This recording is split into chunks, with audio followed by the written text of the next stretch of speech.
RCF vous présente la question du jour.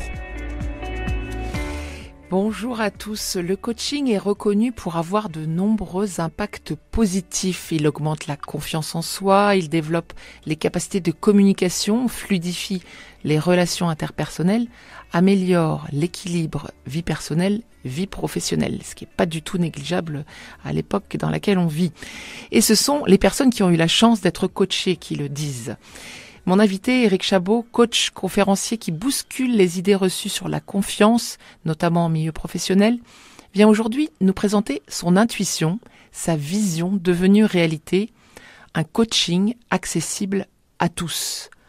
En plein cœur de la crise du Covid, face à une souffrance psychologique vraiment préoccupante exprimée par nombre de Français, Éric, vous avez décidé de créer les coachings du cœur. Exactement, Pauline. D'abord, merci beaucoup de me recevoir aujourd'hui pour pouvoir parler de cette association. Effectivement, en fait, l'histoire a débuté l'année dernière en pleine pandémie, en pleine période de confinement. Je donnais une interview pour un journal et un salon du bien-être au travail et j'étais tombé sur des chiffres qui m'avaient fait halluciner. C'était les chiffres qui étaient donnés par le gouvernement sur un site que vous pouvez trouver en ligne qui s'appelle Coviprev et qui disait deux choses. Un, l'état mental des Français se dégradait de manière très très forte. Les états dépressifs augmentaient de 100% par rapport à avant la pandémie et les états d'anxiogènes augmentaient de 40%. Et ça m'a fait comme une boule au ventre. Je me suis dit, en vérité, il y a aussi une pandémie silencieuse en plus de la pandémie du Covid. Et puis, comme quoi les choses sont bien faites souvent, la même après-midi, je reçois un mail d'une personne que j'avais aidée quelques mois auparavant, un entrepreneur pour qui j'avais fait ce qu'on appelle du coaching solidaire, c'est-à-dire du coaching bénévole. La personne avait pas les moyens de se payer un coaching et cette personne m'avait ému, donc je l'avais aidé à se tirer d'affaire. Elle m'envoie un mail et elle me dit que aujourd'hui ça va bien pour elle et que elle a fait sa première action solidaire aussi dans le cadre de son entreprise. Et là je me suis dit il y a quelque chose à faire. Il y a quelque chose à créer. Il y a une population qui a des besoins, qui a besoin d'être aidée, qui a besoin d'être accompagnée. Et puis, il y a une population de coachs qui a la main sur le cœur et qui est prête à aider. Et l'idée est née comme ça. Le matin, je me suis réveillé avec cette idée. Je veux créer une association qui soit visible et qui puisse permettre de relier ces deux populations-là. Et l'idée des coachings du cœur est née de l'inspiration des restos du cœur. Voilà, ça a commencé comme ça et après ça s'est enchaîné. Vous m'avez dit, Éric, que ce matin même, là, vous avez cette intuition très forte. Vous créez un logo rapidement sur une petite application et puis vous lancez ça comme une bouteille à la mer sur LinkedIn pour voir qu'est-ce qui va revenir. Est-ce que ça parle aux autres aussi ? C'est exactement ça. En fait, j'aime bien, moi, les heures matinales, celles de juste après le réveil, où en fait, on a plein de pensées qui arrivent. Je ne sais pas si ça vous le fait Pareil. aussi. Et dans ces pensées, je me dis, il faut que je tente quelque chose. Donc, je pense au Resto du Cœur. Et je suis monté directement à mon bureau. J'ai un bureau au 2e étage. Je ne suis pas allé prendre de petit déjeuner. En fait, il fallait absolument que je couche sur le papier. Et je vais sur un logiciel en ligne gratuit pour créer des logos. Et je crée un logo pour donner une image, en fait, une réalité en fait à l'association et donc c'était un cœur avec deux mains qui soutenaient ce cœur-là et je communique sur les réseaux sociaux, je suis très très présent sur LinkedIn, je vous invite à me rejoindre d'ailleurs sur mon réseau je dis voilà, il faut qu'on crée quelque chose. Vous êtes coach, vous avez envie d'aider, vous faites déjà du coaching solidaire mais vous voulez participer à quelque chose de plus grand. Je vous invite à me rejoindre. Je suis tout seul.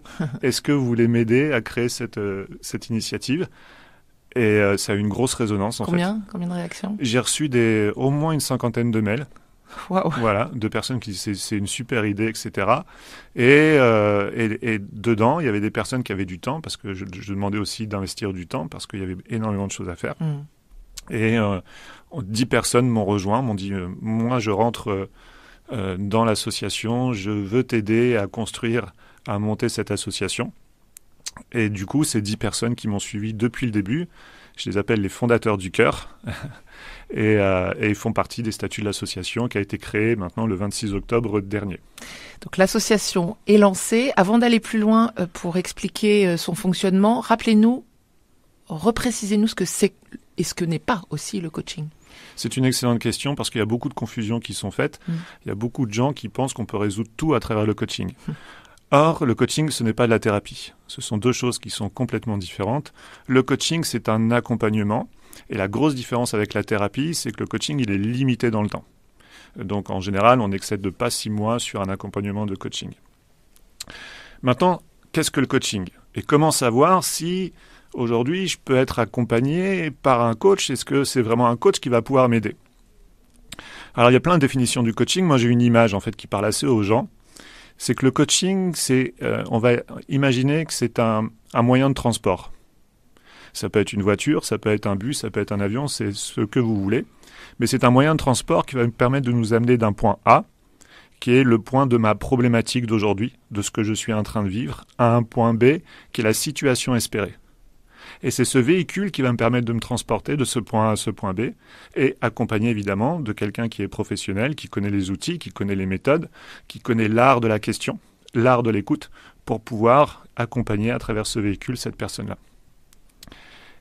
Et quand on prend cette image, ce qui est intéressant, c'est pourquoi ne pas rendre accessible ce véhicule à toute la population? Est-ce qu'on peut construire une société qui soit saine et pérenne avec des gens qui n'ont pas accès à la possibilité d'avoir un véhicule, d'accéder au bus, d'accéder au train, d'accéder au métro, ou même d'avoir un vélo, pourquoi pas? C'est vraiment en fait la question qui m'a inspiré, qui m'a fait dire créons ce véhicule, créons ce moyen de transport, rendons-le accessible à toute la population. À toute la population.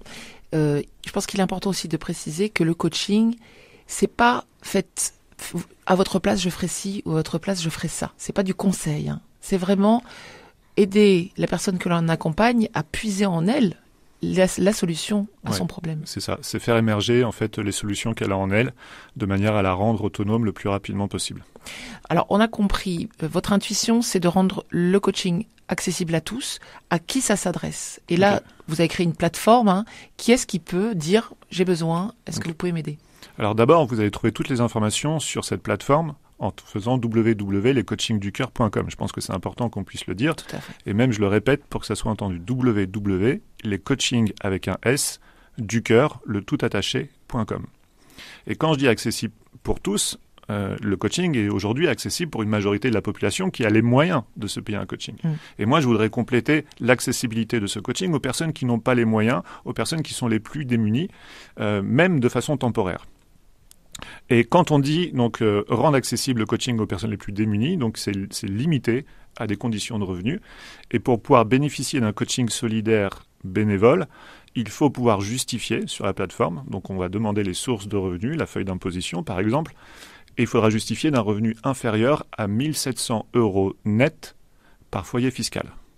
Il fallait fixer une limite. Il faut fixer une limite, mais regardons ce que ça représente 1 700 € net par foyer fiscal. Pour un couple, dans une famille qui va avoir des enfants, c'est un SMIC plus un RSA. Oui. Voilà. Donc, pour toutes ces familles qui gagnent ça, ou moins bien entendu, on veut pouvoir rendre accessible le coaching et pouvoir les aider à construire un meilleur avenir, exactement ce que vous avez dit en début, donc une confiance en soi plus grande, des relations interpersonnelles plus fluides et puis un meilleur équilibre de vie pro et perso.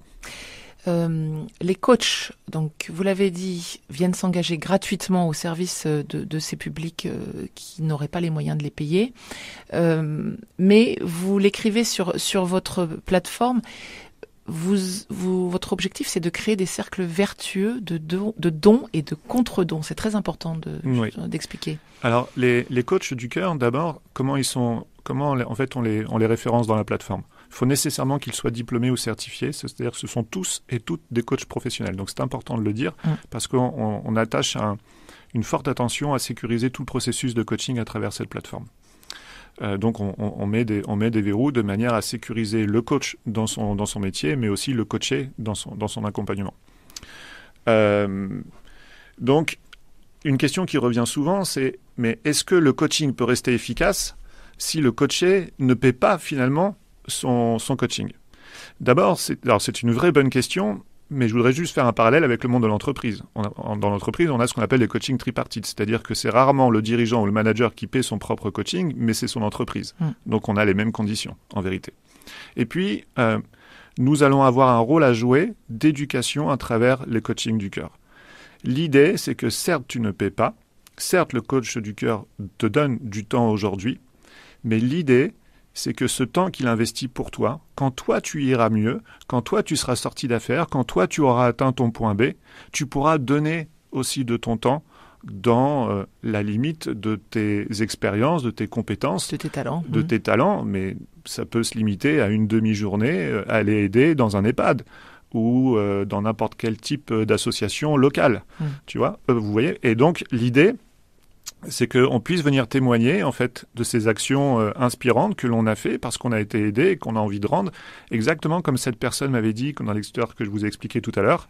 Ben, j'ai aidé, pour la première fois, j'ai aidé quelqu'un parce que ça m'a été inspiré par le fait que toi, tu es venu m'aider, me tendre la main à ce moment-là. C'est ça les cycles de don et de contre-don. Le cycle du don, c'est tout simplement apprendre à savoir demander quand on a besoin d'aide. C'est savoir donner aux autres, donc donner de son temps, donner de sa compétence, donner de son amour. C'est savoir recevoir cet amour, recevoir ce temps, savoir se dire que c'est pas grave d'être redevable en vérité. Et puis, c'est savoir rendre à un moment donné, de manière à compléter le cycle.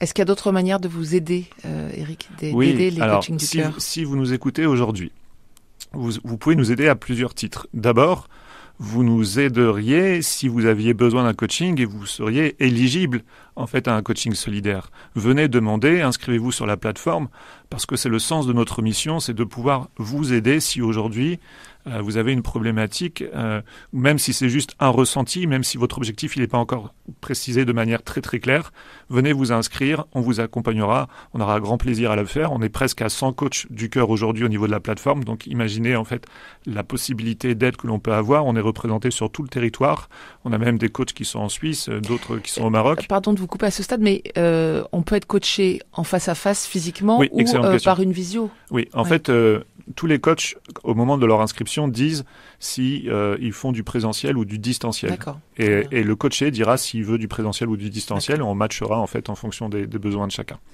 Donc, on peut se faire coacher. On peut se faire coacher. On a besoin de coach du cœur, évidemment. Donc, on approche les 100 coachs du cœur. Mais on limite l'accompagnement d'un coach du cœur à un accompagnement par mois. C'est-à-dire qu'il ne peut pas prendre plus d'une personne de manière à ce que lui-même respecte son équilibre de vie pro et vie perso. C'est-à-dire qu'on limite le temps qu'il doit donner donc pour le protéger. Donc ça veut dire qu'on a besoin plus de coachs. Plus de coachs. Donc je sais qu'il y a beaucoup de coachs qui nous écoutent. Et ils peuvent se proposer sur la plateforme également. Directement sur la plateforme lescoachingducoeur.com. Vous venez vous inscrire, il y a un petit dossier à remplir et puis vous serez contacté par une personne de la gouvernance, peut-être moi d'ailleurs, puisque je fais partie, et on pourra discuter ensemble. Et enfin, je voudrais lancer un appel. Et ça, c'est une chose excessivement importante, à toutes les associations qui nous écoutent, pour créer un maillage avec l'association des coachings du cœur. Nous pouvons venir en aide à votre association, compléter votre œuvre associative avec le coaching. Et dans ce cas-là, contactez-nous aussi sur la plateforme ou contactez RCF directement, laissez un message sur RCF et je prendrai aussi votre contact. C'est important pour nous, si on n'arrive pas à construire un maillage associatif territorial et dans toutes les populations qui pourraient en avoir besoin, ça va être compliqué de continuer à faire vivre en fait la mission de cette association. Travailler en lien pour le bien commun, c'est ce que vous proposez, Eric. Bravo. Merci. Merci pour cette belle énergie et j'espère que nos auditeurs vous auront entendu, quel que soit leur profil, pour que ce bel élan se développe très vite. J'espère que cet appel sera entendu. Merci beaucoup. Merci Eric Chabot.